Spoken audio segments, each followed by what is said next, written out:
What's up, y'all?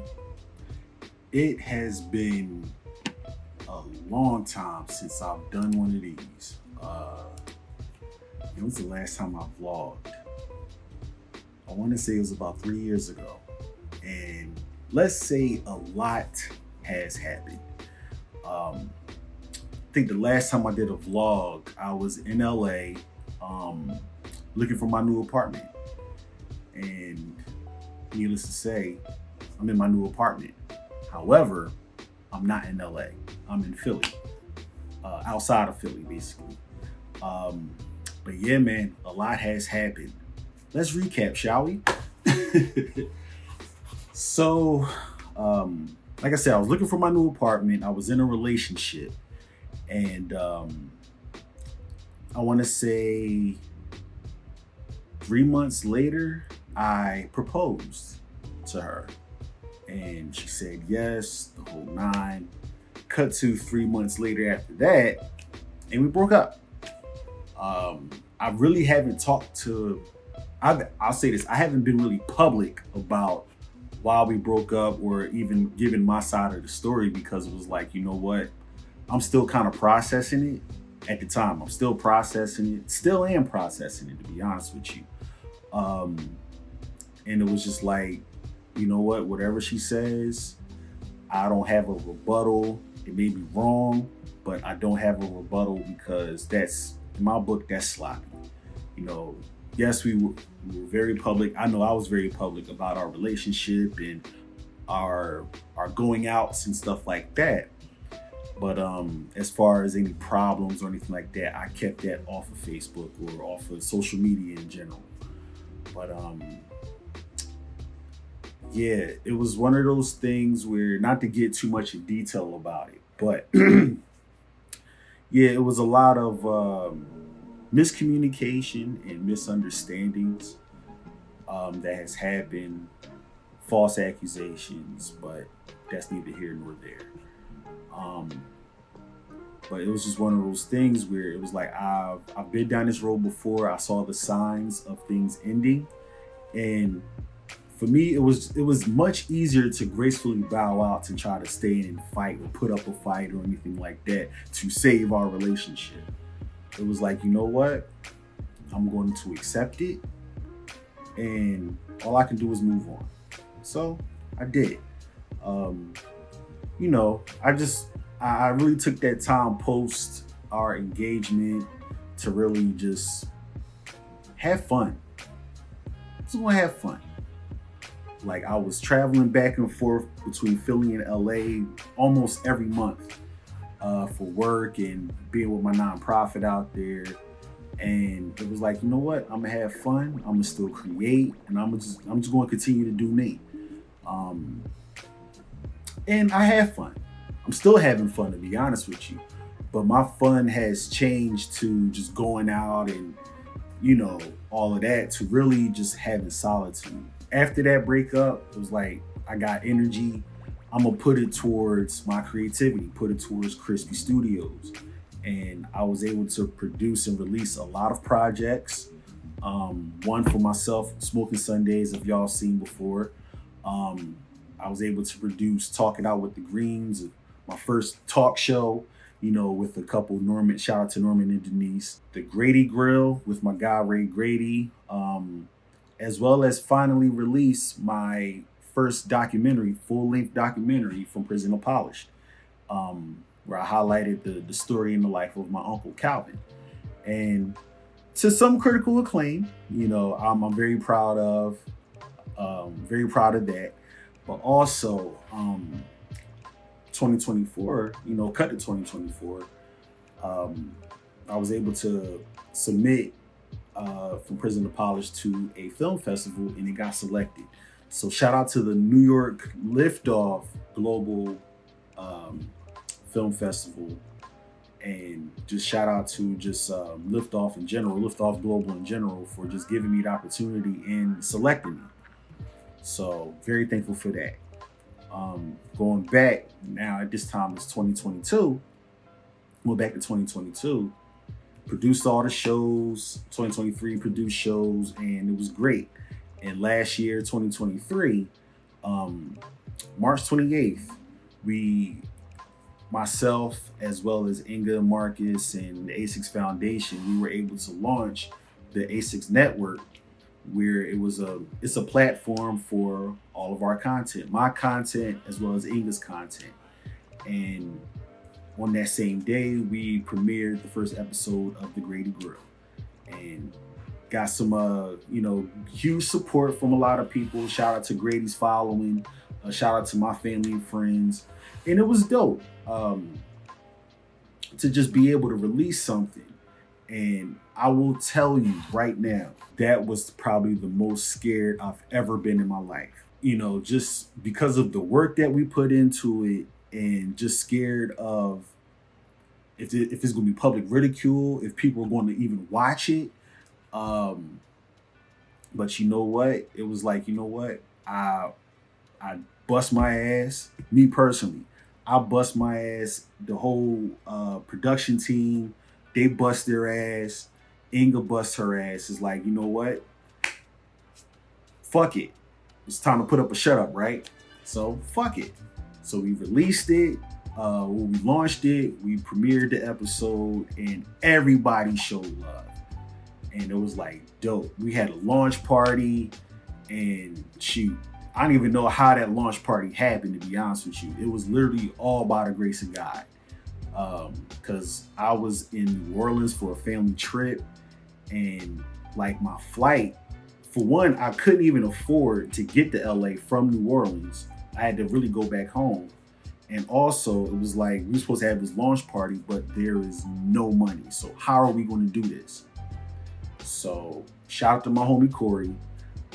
He was able to get me a ticket. He monitored my flight from New Orleans back to Philly, and from Philly back to LA. Monitored everything. Again, miraculously, I was able to get on that plane and make it to LA.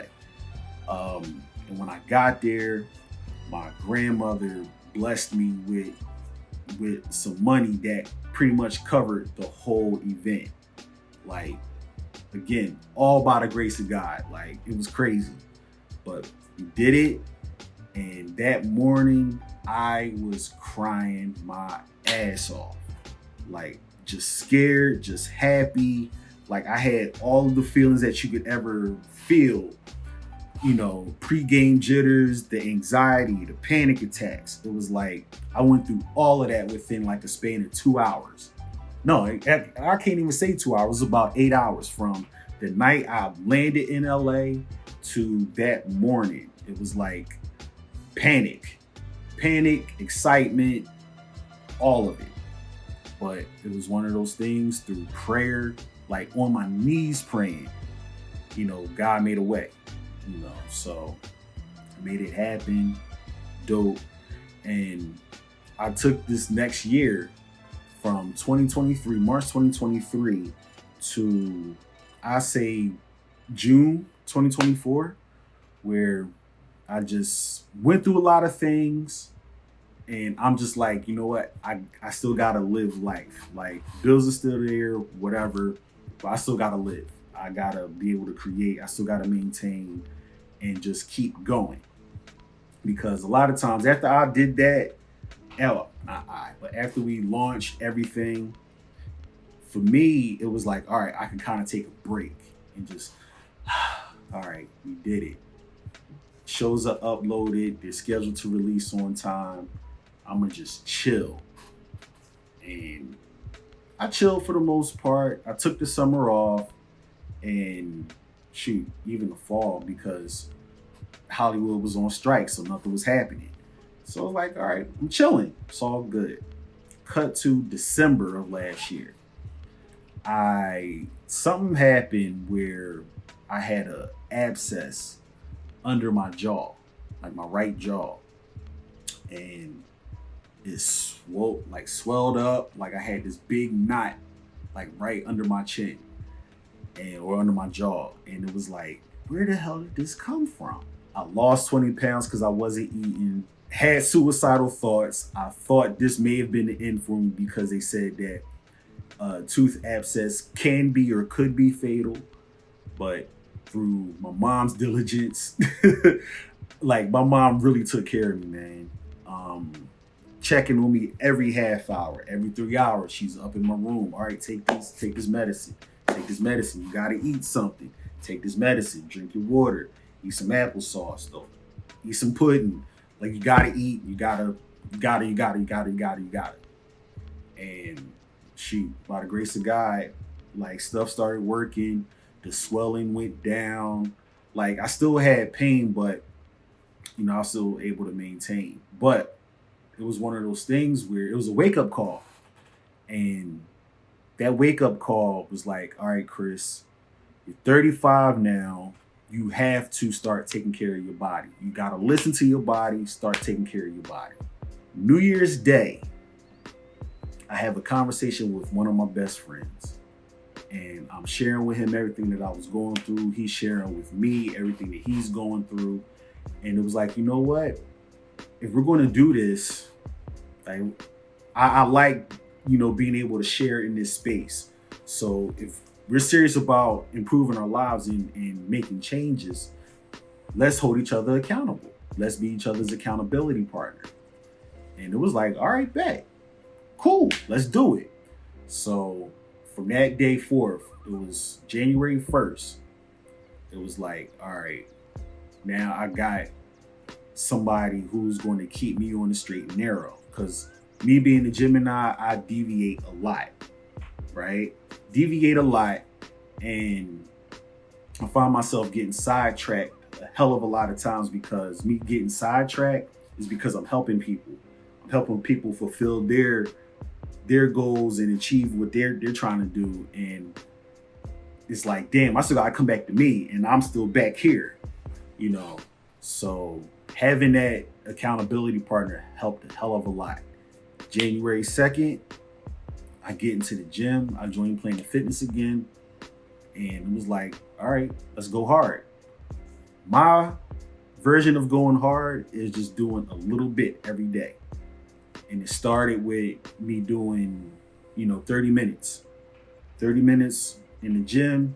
My Apple Watch would go off saying, hey, you completed your 30-minute exercise. All right, time to go. So it was like me doing that, I was able to pace myself, because you know how we set the New Year's resolution, we go hard for a week, and then we taper off, and then we stop. And it was like, I'm tired of doing that, and it's the same okie doke year after year. So I was like, you know what? Instead of doing that, I'm gonna pace myself. Half hour. And the help that I got with that was me recording myself and posting on my Instagram stories. And everybody who follows me was like supporting and cheering me on. So, and then I started seeing the responses that I was getting from what I like to call my snacks. Ladies out there that I tend to crush on, but we're gonna talk about that later. But the attention I was getting from them was like, oh shit, all right, I'm gonna keep this going. I started to notice my physique, the whole nine. Oh, I'm sorry. And cutting back to when I had the tooth abscess and I lost 20 pounds, I weighed myself, and I was at 211 and I shrunk down to 192. And for me, it was like, oh, I'm down to 192. Let me see how much I can keep this off, because my target weight has always been 195. And the lightest I've ever gotten when I would try was like 205. And I would shoot back up 215, 220 and all of that. So me being in the gym and seeing that I was already down, let me see if I can maintain it. So, and actually build muscle.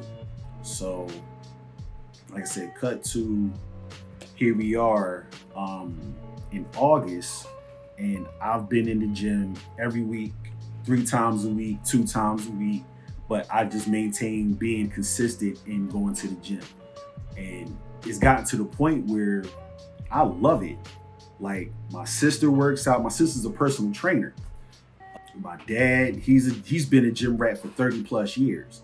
My mom, she's been in the gym with a personal trainer. So when we got home and it's all of us together in one house, the conversations would be about us being in the gym and workouts and sharing workout tips and all of that. So having another support group really helped with me maintaining consistency and staying in the gym. I'm maybe jumping all over the place with the timeline, but just stay with me. One of the goals that I set for myself was to finally move out into my own apartment. And I have all of the things that I want. I have my checklist, and my goal date was for April. April didn't come, but it was like, you know what? All right, I know what I need to do. I was building my credit. My credit got good. So it was like, all right, this place may not want me because every time I call, I sent in my application, but every time I call to follow up, the leasing agent or the leasing manager was always out on the tour. She's out at lunch and blah, blah, blah. And I never got a call back. All right, I'm going to move on. So I took 2 months and stacked my money up. And again, paying my bills on time, making sure that my credit was top priority because of what I wanted to achieve and get my place. So I want to say it's the beginning of June. I'm like, you know what? It's my Wednesday off from work. I'm gonna set up some appointments to look at some tours, look at some apartments, and I'm making my decision this month. So went and looked at probably like 4 places. And this place that I'm currently in was the second place that I looked at. So looked at the other 2 places and it was like, nah, this ain't it. I like this place. So that night I applied, and the next day I got the approval email, and I'm like, get the hell out of here. Oh, snap. Like elated, the whole 9. And for me, it was like, it felt good because this was the first time that I've ever gotten approved for something. And I'm like over the moon. So tell everybody's happy for me. So the deal was I had to put up first month and deposit, or first and last month, no deposit. Bet. So I put $500 down just to hold it. Cool. Then I just had to get the rest up within the next. I took like my next 2 paychecks and just knocked it out. So my birthday, June 14th, and it was like, all right, I'm 1 week away. All I gotta do is once I get paid again, put the rest and I get my keys. So the next week came, June 21st, and I was at work. I got paid. I'm like, all right, y'all, I gotta roll. So went to the post office, got the money order, came here, and signed everything. Congratulations. Here's your key. Here's your mailbox key. Congratulations. I came in here, I sat and laid in the living room floor and just worship. That's all I could do was worship. Like, I've been dreaming about this for years. Like, since I graduated high school, I've been wanting to be on my own. And I lived in LA. I was on my own, but I lived with people, but it wasn't anything that was mine, So me coming here, and it was like, I wanted to get back to LA back in 2016, but it wasn't any signs of any progress towards that. And a lot of times I got my own way, but sometimes it could have been, God's protection. Who knows? But at the same time, it was like, you know what? The rent prices over there is dumb.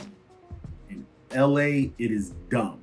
Like, if you even thinking about moving to LA, you better be making 6 figures off the rent. Because you're going out there thinking that you're going to make it and blah, blah, blah, blah, blah. You may make some connections. That's cool. But now, for a 1-bedroom, they want $3,500. You get the whole middle finger for that. Like, I know this is YouTube, so I ain't going to do it, but you get the whole middle finger for that. Like, where I am, I got a 2-bedroom with a patio, and I'm only paying $12. You know what I'm saying? So It really took for me to realize that I needed to stay here was when I went to LA back in March, and I'm just looking around and the environment is not what it used to be. Homelessness everywhere. Prices for everything sky high for no reason at all. The places that I would frequent, and these are places that I loved. Like it's literally a third world country in LA. And I'm talking downtown, I'm talking Santa Monica, Venice Beach, North Hollywood, Burbank, any and everywhere. Just it don't look right and it don't even feel right. So I left LA in March because I was out there for a business trip. Came back and it was like, yeah, all right, yeah, I'm staying home. I'm staying home because as far as staying in Philly, staying on the East Coast, because for what I do with Crispy Studios, I can do anywhere. That's the blessing in, being a creative. Like, you can literally do this anywhere. Like, you don't need to be in LA. Like, LA should be like the last spot for you to need to go to in order to make things happen. Because anywhere else, you can do it anywhere else, and you're going to get more bang for your buck anywhere else besides New York and LA. So, like I said, I moved in here, and it's been a blessing, man. Like, I have everything that I wanted. Everything. One my own place with a second bedroom that I can turn into my office. Here we are. I have a patio. I have parking right outside the patio.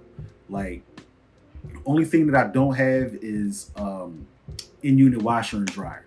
But that's fine. The washer and dryer is right down the hallway. I'm good. Like, besides that, when you get everything that you want, there's always this question of, all right, I got it, what now? Right? The what now is you enjoy it. Enjoy that shit, man. Like, you bust your ass to get it. It ain't something where it's like, all right, I got it. What's the next thing? No, you got it for a reason. Enjoy it. Utilize it. Maximize it. And then once it's ran its course, all right, now you can think about what now? What's next? But why you got it, man? Revel in it. Bask in it. Because this is what you worked for. And I'm being in here, I'm really getting reminded of that. As much as I wanted to, have a place that was decked out and all the bells and whistles, I have the bare necessities. I have all of my check marks, my check boxes checked off, and I'm literally 10 minutes from the office. So there's no worry about me waking up late or being late to the office, because for one, I'm a morning person, and two, I'm 10 minutes from the office. So I don't have to worry about traffic. Man, I'm chilling. So if I can leave y'all with something, man, when you get what you wanted, enjoy it. Be content with it. Be satisfied with it, because you think back to the days when you wanted it. When you wanted the stuff that you have now, like, it was a dream, it was a daydream, it was a, manifestation method that you would do every day, whatever the case may be. But when you got it, like, just take the time to, one, be thankful, and two, really enjoy it. Like, you don't know how many naked victory laps I done took around this damn apartment. Every room, every closet, the bathroom, not the patio, because that's indecent exposure, I ain't gonna do that. But the closets in my bedroom, the closet in the office, sitting in the chair, sitting on the couch, sitting on the couch in the living room, sitting in the dining room, sitting in the kitchen, sitting in the closet in the living room. Like, I was in here naked. Like, it was great, Like, the best way I can describe it is, if you remember when Home Alone, when Kevin woke up and he realized that his family was gone, he was like, I made my family disappear. And then he just ran around the house crazy. That's exactly what I did. Like, after I moved everything in, oh man, I was crib walking, I was doing the two-step, the cha-cha slide, all naked. I don't care. It's my house, my motherfucking house. So anyway, oh man, I'm gonna have to cut all this out. Enjoy what you have because you've dreamt about it. You know, once you have it, man, it's yours. It is yours. So I guess that's my first vlog in 3 years. And I think I'll leave it at that. Like, the crazy part is, this is my first time picking up the camera in a year.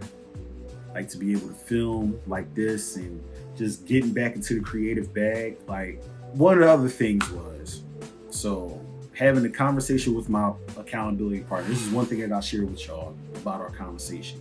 I kind of shared with him some things that I was going through, some things that I was feeling. And the one thing that he asked me was, and he left me with some homework. He's like, ask yourself, what is stopping you? What's stopping you? From doing what you want to do, what's stopping you? And I really had to sit and think about that.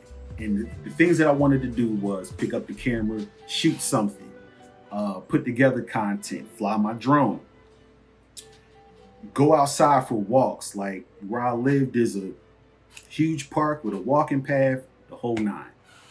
So it's like, what's stopping you? You got a camera, you got a 360 camera, you got a drone, you got all the equipment that you need. What's stopping you? And I really had to take this whole week to sit and think about it. As I was sitting here writing in my journal, it was like, yo, what's stopping me? Me. I'm stopping me. Why am I stopping me? There's fear of failure. Fuck it. Fail forward. That's what this life shit is all about. Failing forward. Like, successful people, they peak and then they get comfortable and then that's it. But the people who fail, you see their character rise through all of their successes, failures, successes, failures, successes, failures. But they just keep rising because they're taking and embracing their failures. You know, that's something I learned from Mark Manson today. Embracing your failures, because that's what builds your character and that's what makes you last long. You know, it's like a cheat code to life, right? But like I said, I was sitting here thinking about that and it was like, yo, let's pick up the camera. Record yourself just sitting there writing in your journal. You got lights and shit, use it. Like, that's why I got all this shit, so I can use it. Yes, I want to make money off of it, but I gotta make the first step. And making that first step, you just do a little bit every day. Just a little bit every day. That's something I'm learning now. And eventually, those little bits are going to add up to a lot. And it's like a bell curve that shifts up. You know what I mean? So, yeah, do a little bit every day. Embrace what you have and be thankful for it. And if you are stopping you, get the hell out your way. That's all I got. So until next time, I don't have anything to close out with, but